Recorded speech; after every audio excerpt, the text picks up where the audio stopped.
ازيكم عاملين ايه؟ يا رب تكونوا كويسين وبخير. النهارده هتكلم عن موضوع مختلف شوية، وهو تأثير السوشيال ميديا على الجيل الحالي بتاعنا. طبعا كلنا ما ننكرش ان السوشيال ميديا بقت جزء لا يتجزأ من حياتنا اليومية، وكلنا بنستخدمها في حاجات كتير، زي ان احنا بنتواصل مع بعض، زي ان احنا بنعمل ماركتينج بيها وبنسوق للمنتجات والبيزنس بتاعنا، زي ان في ناس كتير بتستخدمها في التعليم برضو كتول للتعليم.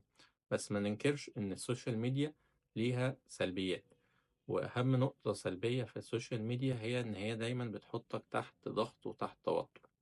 وده بيحصل من إن الفيديوهات الكتير أو الحاجات الكتير اللي أنت بتشوفها على السوشيال ميديا، فبتعلي دايما عندك الإكسبكتيشن والتوقعات بتاعتك. بتشوف إن أنت دايما متأخر، أو أنت دايما ناقصك حاجة، أو في حاجة أنت محتاجها في حياتك من كتر الحاجات اللي أنت بتشوفها. وده مش حقيقي. أغلبية الناس على السوشيال ميديا بتبدأ تنشر الحاجات اللي هي حباها، أو الحاجات اللحظات السعيدة في حياتها. مش بتنشر اللحظات الفشل والحاجات دي. فدايما خليك مركز في النقطة دي، واختار ايه الحاجات اللي انت بتتفرج عليها، وايه الحاجات اللي هتكون فعليا مفيدة ليك، وايه الحاجات اللي مش هتكون مفيدة ليك، علشان توفر وقتك وما تبقاش فيه دايما ضغط وتوتر من السوشيال ميديا. حاول ان انت تعمل توازن ما بين حياتك الشخصية او حياتك الحقيقية وحياتك اللي موجودة على السوشيال ميديا.